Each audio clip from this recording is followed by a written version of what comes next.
No? Okay. So now. Anyway, welcome to another news silly season. It's Wednesday. Let's get started. So what do we have? Ferrari strategy issues. I think everybody saw what happened in Silverstone. What a disaster of a race decisions they have. Not the first time this season, and it's not going to be the last for sure. There is some news that say that some Ferrari mechanics refused to go to the podium celebration in the beginning.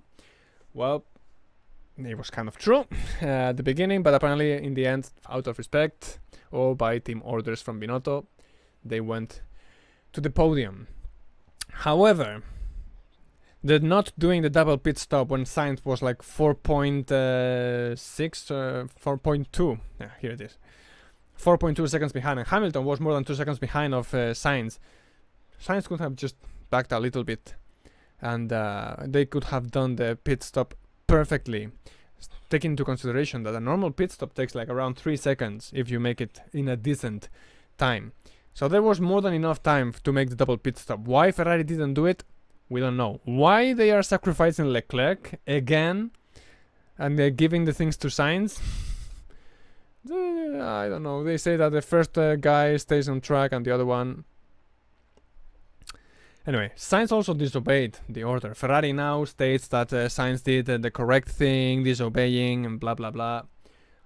Well, you can judge by yourself. Ferrari, for me, it's they are throwing the championship away. They're giving it in a silver platter to Verstappen and Red Bull. There are some voices already inside the F1 saying that they don't understand why Ferrari is not focusing on Leclerc, seeing that already 10 races or something like this, Leclerc has been clearly the faster driver on track. Why they are not sacrificing Sainz to give everything to Leclerc the same way that Red Bull is doing with Verstappen. Verstappen is the clear number one in Red Bull. Why they're not doing it, we don't know. Some teams are complaining that the FIA is putting their hand on the porpoising effect, including Mercedes. There are some the FIA is controlling the amount of flexing, the amount of bouncing. If you pass like a certain amount, then they will force you to leave the car so you can stop porpoising or bouncing so much. Apparently all the teams are kind of against this decision that the FIA is doing. There is also something regarding to this about some floors. Looks like they are starting to flex a little bit too much. The allowed flexing of the skirts and the floor is 2 millimeters, and some teams are flexing up to 6 millimeters. So we will see what happens with that. Like I said, this one Binotto now is kind of trying to defend Carlos Sainz, and we also saw the image of Binotto pointing like this at Charles Leclerc for possibly complaining on the team radio, asking for a way as if he's the leader, which he is, but looks like Ferrari and Sainz still don't know it.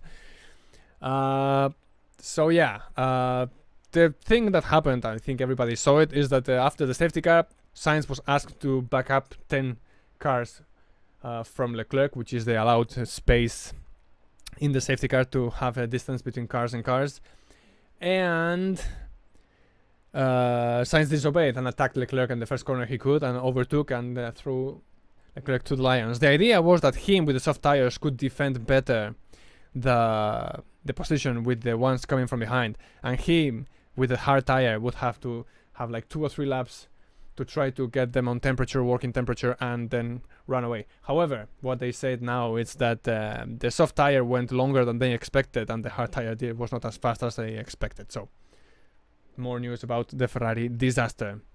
Rule changes once again. Looks like Red Bull and Ferrari allied to try to get something each other. Red Bull, as it happened in Montmeló and perhaps with Aston Martin in Miami, has some issue with the fuel.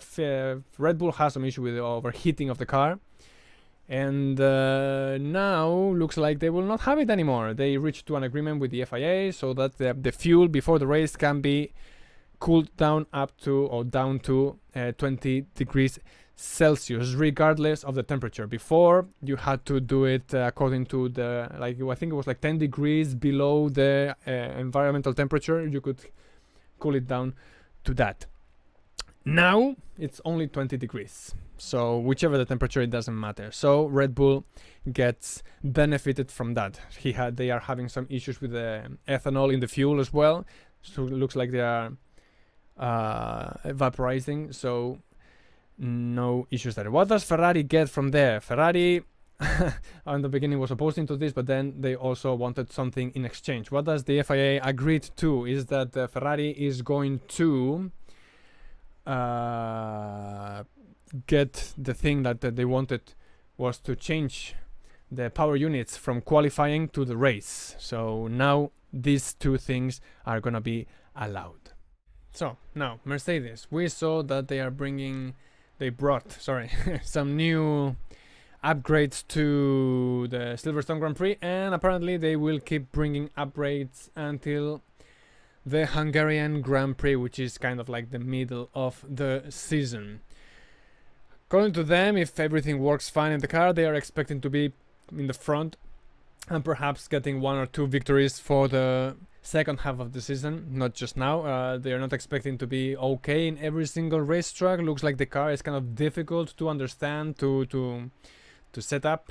So they are still trying to unlock everything, and that's their plan so far. Now there will be some meeting from the FIA with the teams before Austria, and there are some subjects that they want to be touching, like especially Red Bull wants to know more about what's happening with the Aston Martin thing. Red Bull made an investigation internally, and they came to the conclusion that there hasn't been any breaching of information going from Red Bull to other teams. And the FIA made an investigation with Aston Martin, and they already disregarded Red Bull's complaints about it. So I don't know what's gonna happen there. What Red Bull want to hear more about this.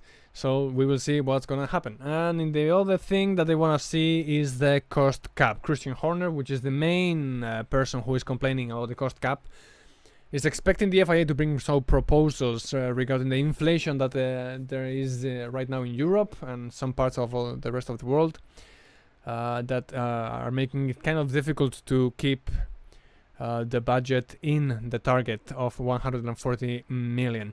Other teams like Sauber have already said that they are still in the target, so Red Bull, I don't know what they are expecting. They complain a lot about Mercedes with porpoising, but they still want to get something from the FIA regarding the cost cap. They can cut other areas, right?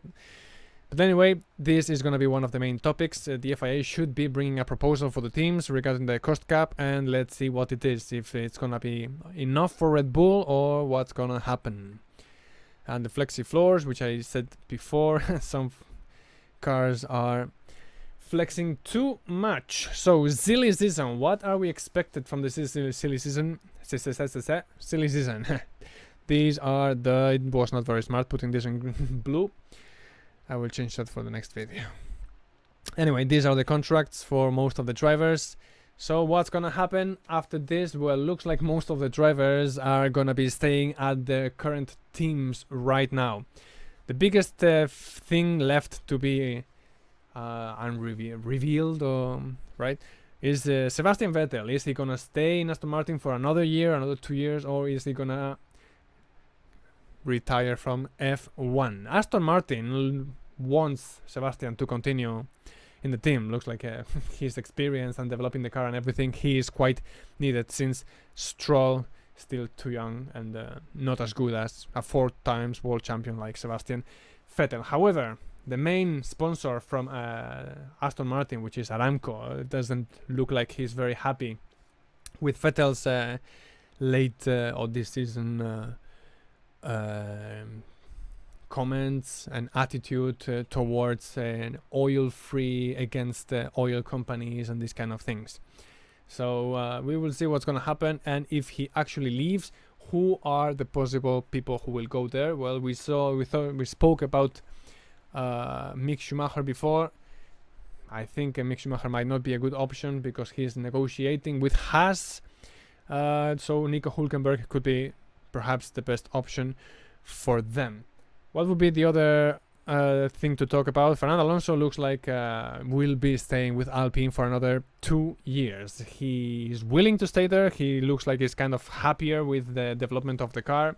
They're pushing to the front of the mid-pack. Mercedes is not there anymore, so they're fighting with McLaren and with AlphaTauri to stay there. So they're gonna be talking after the summer break, but looks like Alonso is going to stay in Alpine for another 2 years, considering that he doesn't have many options. Looks like Aston Martin do not want Alonso with him. The other one would be Guan Yu Zhou. Guan Yu Zhou is there were rumors that maybe they were gonna be putting Porsche in his place, since Porsche is a Sauber Academy driver.